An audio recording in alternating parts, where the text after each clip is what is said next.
Hello guys, welcome to MotorHub. This is the all-new BS6 Amaze and it retails at a price of Rs 10,45,000 on road Andhra Pradesh for the 1.2 VX CVT petrol variant.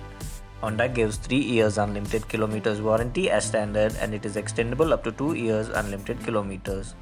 The approximate service cost for 5 years is around Rs 19,100 for the petrol variant and around Rs 27,300 for the diesel. Coming to safety, it gets 2 airbags, seatbelt warning, ABS with EBD and speed sensing door locks. This is the key of the vehicle. In the front, it gets an LED parking light, halogen headlights and turn indicators. The fog light is also halogen and gets chrome inserts below it. Under the hood is Honda's 1.2-litre iVTEC engine that churns out 89 bhp of power and 110 Nm of torque. It is mated to a 7-speed CVT gearbox. Honda claims to have improved overall sound insulation and has redesigned the engine block to keep cabin noise in check. The front grille is finished in chrome with Honda's badging in the middle, which gives it a premium appeal.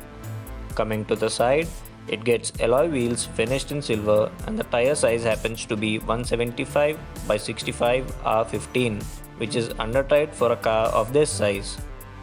The outside mirrors get turn indicators.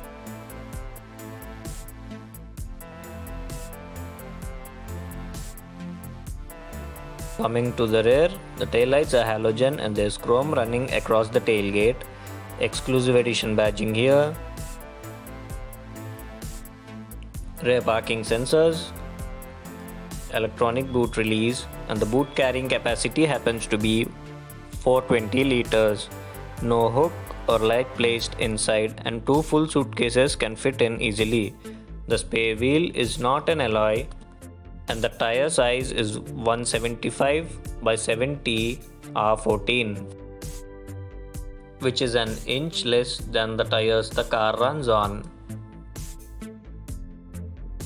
This is the reverse parking camera of the car and it gets guidelines but are not adaptive.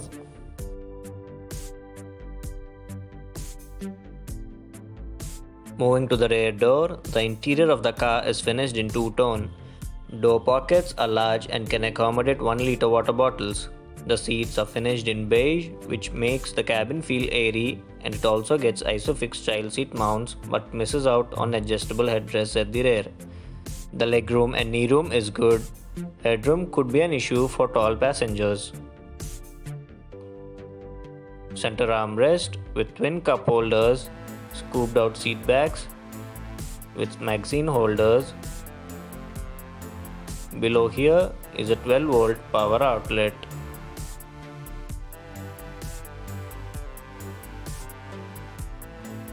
Shark fin antenna on the top, and it gets keyless entry with proximity sensors that unlocks as soon as the hand is placed inside the door handle. These are the control for windows. This is to lock or unlock the doors, and these are the mirror controls. Manual height and recline adjust. Amaze badging on the door sills. Dead pedal along with accelerator and brake pedals. This is to open the fuel cap. This is to open the hood. And this is to open the boot of the vehicle. It gets a single zone automatic climate control.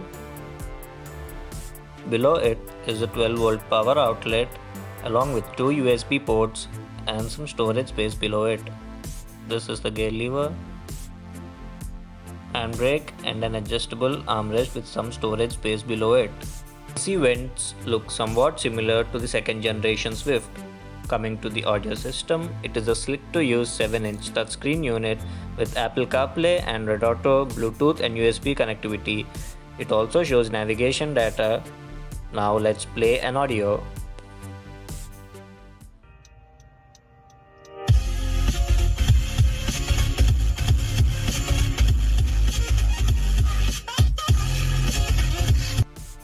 The audio quality is not that great and is just above average. It cannot handle bass well. It also gets voice commands, which is a nice touch.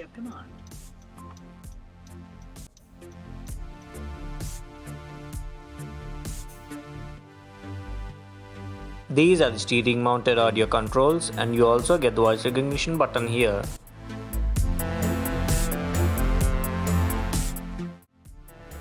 The wiper stock is on the left and there is a good amount of spray on offer.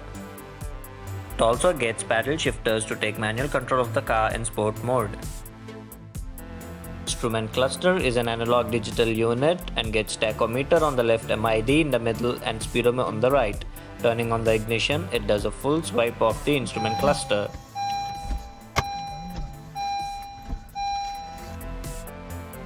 The MID shows fuel level, fuel consumption, gear position indicator, twin trip meters, clock, outside temperature and range of the vehicle. Turning on the engine, it rolls to life in a very silent and refined manner. Shifting into drive mode is quite smooth and does not require much effort. Releasing the brake pedal creeps the vehicle forward.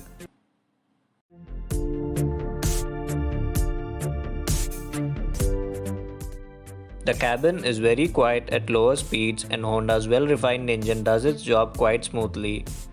But at higher speeds there is some wind noise entering the cabin.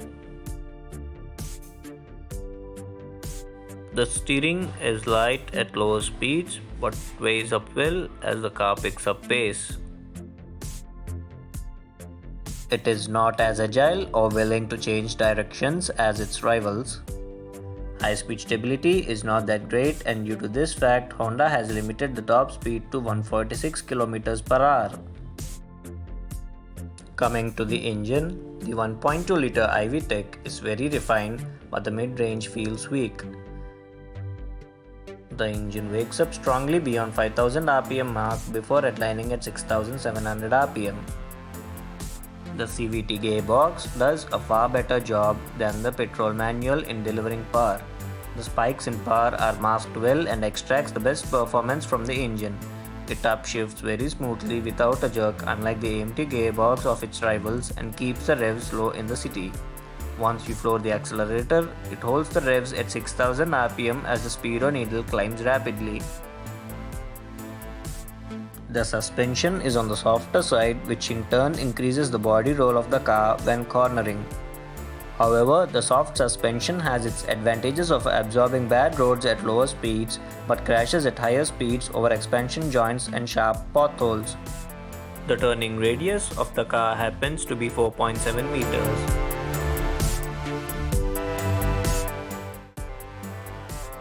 Shifting into sport mode alters the gear ratio of the car, making them shorter and the engine feels more responsive. The fuel efficiency of the petrol automatic and manual is around 14 km per litre from its 35 litres tank, but the diesel manual returns 15 km per litre in city and 21 km per litre on highway. Even the diesel automatic returns a respectable 14.8 km per litre in city and around 18.9 km per litre on highway. Although being lighter than the previous generation Amaze, it is shocking to see a decrease in fuel efficiency in the petrol variants.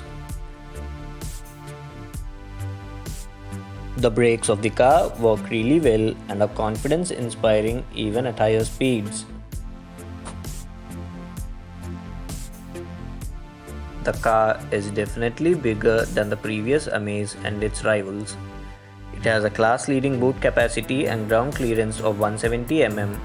However, it misses out on cruise control and adjustable rear headrests.